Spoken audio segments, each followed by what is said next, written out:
TV20 Kannada ವಾಹಿನಿಗೆ ಸ್ವಾಗತ. ಸರ್ಕಾರಕ್ಕೆ ಉತ್ತರ ಕರ್ನಾಟಕದ ಬಗ್ಗೆ ಸಮಗ್ರ ಚರ್ಚೆ ಮಾಡುವ ವ್ಯವಧಾನವೂ ಇಲ್ಲ. ಅಧಿವೇಶನ ಆರಂಭಕ್ಕೂ ಮುನ್ನ ವಿಪಕ್ಷ ಒತ್ತಾಯ ಮಾಡಿತ್ತು. ಇಂದು ಮತ್ತು ನಾಳೆ ಈ ಬಗ್ಗೆ ಚರ್ಚೆ ಮಾಡುವುದಾಗಿ ಸಭಾಧ್ಯಕ್ಷರು ಕೂಡ ಭರವಸೆ ಕೊಟ್ಟಿದ್ದಾರೆ. ಆದರೆ ಈ ನಡುವೆ ಆಡಳಿತ ಪಕ್ಷದ ಮುಖಂಡರು ಯಾವುದೇ ಚರ್ಚೆ ಮಾಡುವುದಕ್ಕೆ ತಯಾರಿಲ್ಲ ಎಂದು ಬಿಜೆಪಿ ರಾಜ್ಯಾಧ್ಯಕ್ಷ ಬಿವೈ ವಿಜೇಂದ್ರ ಹೇಳಿದ್ದಾರೆ. ಬೆಳಗಾವಿಯಲ್ಲಿ ಮಾಧ್ಯಮಗಳ ಜೊತೆ ಮಾತನಾಡಿ, ನನ್ನ ಬಗ್ಗೆ ಮುನಿರತ್ನ ಬಗ್ಗೆ ಚರ್ಚೆ ಮಾಡುವ ಕುರಿತು ಸಚಿವರು ಶಾಸಕರು ಮುಂದಾಗಿದ್ದಾರೆ. ಆದರೆ ನಾವು ಯಾವುದೇ ಕಾರಣಕ್ಕೂ ಬಿಡುವುದಿಲ್ಲ. ಬಿಜೆಪಿ ಹಾಗೂ ಜೆಡಿಎಸ್ ಸದನದಲ್ಲಿ ಉತ್ತರ ಕರ್ನಾಟಕ ಭಾಗದ ಚರ್ಚೆ ಮಾಡ್ತೀವಿ. ರಾಜ್ಯದಲ್ಲಿ ಕಬ್ಬು ಬೆಳೆಗಾರರು, ತೊಗರಿ ಬೆಳೆಗಾರರು ಸಂಕಷ್ಟದಲ್ಲಿ ಇದ್ದಾರೆ. ಗುಲ್ಬರ್ಗಾ ಜಿಲ್ಲೆಯಲ್ಲಿಯೇ ಅತಿ ಹೆಚ್ಚು ತೊಗರಿ ಬೆಳೆ ನಾಶವಾಗಿದೆ. ರೈತರಿಗೆ ಪರಿಹಾರ ಕೊಡುವ ವಿಚಾರವಾಗಿ ಸರ್ಕಾರ ಮುಂದಾಗಬೇಕು ಎಂದಿದ್ದಾರೆ. ಬಿವೈ ವಿಜೇಂದ್ರ ಮೇಕೆ 150 ಕೋಟಿ ಆರೋಪ ವಿಚಾರವಾಗಿ ಮಾತನಾಡಿದ್ರು. ಈ ಬಗ್ಗೆ ಪ್ರಿಯಾಂಕ ಖರ್ಗೆ ಸದನದಲ್ಲಿ ಆರೋಪ ಮಾಡಿದ್ದಾರೆ. ನಾನು ಸದನದಲ್ಲಿ ಉತ್ತರ ಕೊಡ್ತೀನಿ ಎಂದಿದ್ದಾರೆ. ಯಾರು ಆರೋಪ ಮಾಡ್ತಾ ಇದ್ದಾರೆ? ಬರೀ ಹೊರಗಡೆ ಮಾತಾಡ್ತಾರೆ, ಸದನದಲ್ಲಿ ಯಾವುದು ಮಾತಾಡಲ್ಲ. ಸದನದಲ್ಲಿ ಈ ಬಗ್ಗೆ ಯಾರು ಚರ್ಚೆ ಮಾಡ್ತಾ ಇಲ್ಲ.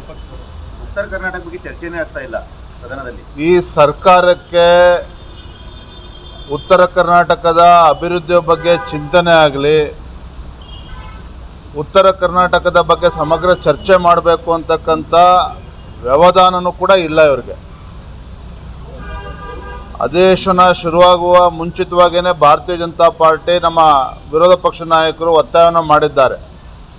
ಬಹುಶಃ ಇವತ್ತು ನಾಳೆ ನಾಡಿದ್ದು ಉತ್ತರ ಕರ್ನಾಟಕದ ಬಗ್ಗೆ ಚರ್ಚೆಗೆ ಅವಕಾಶ ನೀಡ್ತೇವೆ ಅಂತೇಳಿ ಸಭಾಧ್ಯಕ್ಷರು ನಮಗೆ ಭರವಸೆಯನ್ನು ನೀಡಿದ್ದಾರೆ.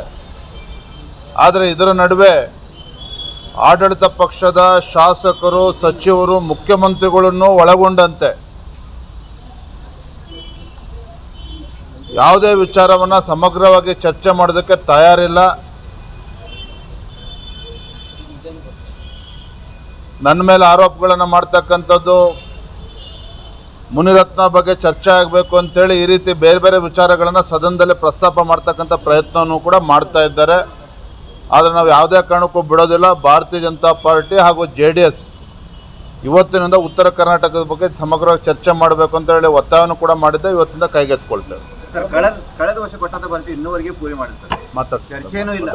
ಕಬ್ಬು ಬೆಳೆಗಾರರ ಬಗ್ಗೆ ಒಂದು ಮಾತು ಮಾತಾಡ್ತಾರೆ. ಎಲ್ಲ ನೋಡಿ, ಇವತ್ತು ಕಬ್ಬು ಬೆಳೆಗಾರರು ಇವತ್ತು ಸಂಕಷ್ಟದಲ್ಲಿದ್ದಾರೆ. ಗುಲ್ಬರ್ಗ, ರಾಯಚೂರು, ಯಾದಗಿರಿ ಜಿಲ್ಲೆಗಳಲ್ಲಿ ಇವತ್ತು ತೊಗರಿ ಬೆಳೀತಕ್ಕಂಥ ರೈತರು ಕೂಡ ಸಂಕಷ್ಟದಲ್ಲಿದ್ದಾರೆ. ಇವತ್ತು ಆ ಭಾಗದಲ್ಲೂ ಕೂಡ ತೊಗರಿ ಇವತ್ತು 3 ಲಕ್ಷಕ್ಕೂ ಹೆಚ್ಚು ಎಕರೆ ಅಷ್ಟು ಇವತ್ತು ತೊಗರಿ ಸಂಪೂರ್ಣವಾಗಿ ಬರೀ ಗುಲ್ಬರ್ಗ ಜಿಲ್ಲೆಯಲ್ಲೇ ನಾಶ ಆಗಿದೆ. ಅದನ್ನು ಸರ್ವೆ ಮಾಡಿಸ್ಬೇಕು ಅಂತಕ್ಕಂಥ ಕೆಲಸವೂ ಕೂಡ ರಾಜ್ಯ ಸರ್ಕಾರ ಮಾಡ್ತಾ ಇಲ್ಲ. ಯಾಕಂದರೆ ಪರಿಹಾರ ಕೊಡಬೇಕು ಅಂತೇಳಿ ಇವೆಲ್ಲವೂ ಕೂಡ ಸದನದಲ್ಲಿ ಚರ್ಚೆ ಮಾಡ್ತೀವಿ. ಇದಕ್ಕೆ ಏನು ಪ್ರಿಯಾಂಕ ಖರ್ಗೆ ಅವರು ಸದನದಲ್ಲಿ ಇವತ್ತು ನನ್ನ ಬಗ್ಗೆ ಏನು ಆರೋಪವನ್ನು ಮಾಡಿದ್ದಾರೆ, ಸದನದಲ್ಲಿ ಅವ್ರಿಗೆ ಉತ್ತರವನ್ನು ಇವತ್ತು ನೀಡ್ತೇನೆ. Thank you. ಕನ್ನಡಿಗರ ಮೆಚ್ಚಿನ ನಿಮ್ಮ TV20 ಕನ್ನಡ ವಾಹಿನಿ ಇದೀಗ ಟಿವಿಯಲ್ಲಿ ಲಭ್ಯ. ಕರ್ನಾಟಕ ಮತ್ತು ದೇಶ ವಿದೇಶದ 360 ಡಿಗ್ರಿ ಸುದ್ದಿ ವಿವರವನ್ನ ಪಡೆಯುವುದಕ್ಕೆ TV20 ವಾಹಿನಿಯನ್ನು ಲೈಕ್ ಮಾಡಿ, ವಿಡಿಯೋಗಳನ್ನು ಶೇರ್ ಮಾಡಿ, ಕಮೆಂಟ್ ಮಾಡಿ, ಸಬ್ಸ್ಕ್ರೈಬ್ ಮಾಡಿ. HCN ಕೇಬಲ್ 842 ನಂಬರ್ನಲ್ಲಿ ಹುಕ್ಕೇರಿ ತಾಲೂಕು ಹಾಗೂ ಸಂಕೇಶ್ವರದ ಸುತ್ತಮುತ್ತಲಿನ ಹಳ್ಳಿಗಳಲ್ಲಿ ಲಭ್ಯ. PCN ಕೇಬಲ್ 129 ನಂಬರ್ನಲ್ಲಿ ಹಾರುಗೆರೆ ಸುತ್ತಮುತ್ತಲಿನ ಹಳ್ಳಿಗಳಲ್ಲಿ ಲಭ್ಯ. ರಾಯಬಾಗ್ ಡಿಜಿಟಲ್ ಚಾನೆಲ್ ಕೇಬಲ್ 80ನೇ ನಂಬರ್ನಲ್ಲಿ ರಾಯಬಾಗ ತಾಲೂಕಿನ ಸುತ್ತಮುತ್ತಲಿನ ಹಳ್ಳಿಗಳಲ್ಲಿ ಲಭ್ಯ. UDCN ಕೇಬಲ್ ನೆಟ್ವರ್ಕ್ ಉಗಾರ ಸುತ್ತಮುತ್ತಲಿನ ಹಳ್ಳಿಗಳಲ್ಲಿ ನಿಮ್ಮ TV20 ಕನ್ನಡ ವಾಹಿನಿಯೂ ಲಭ್ಯ.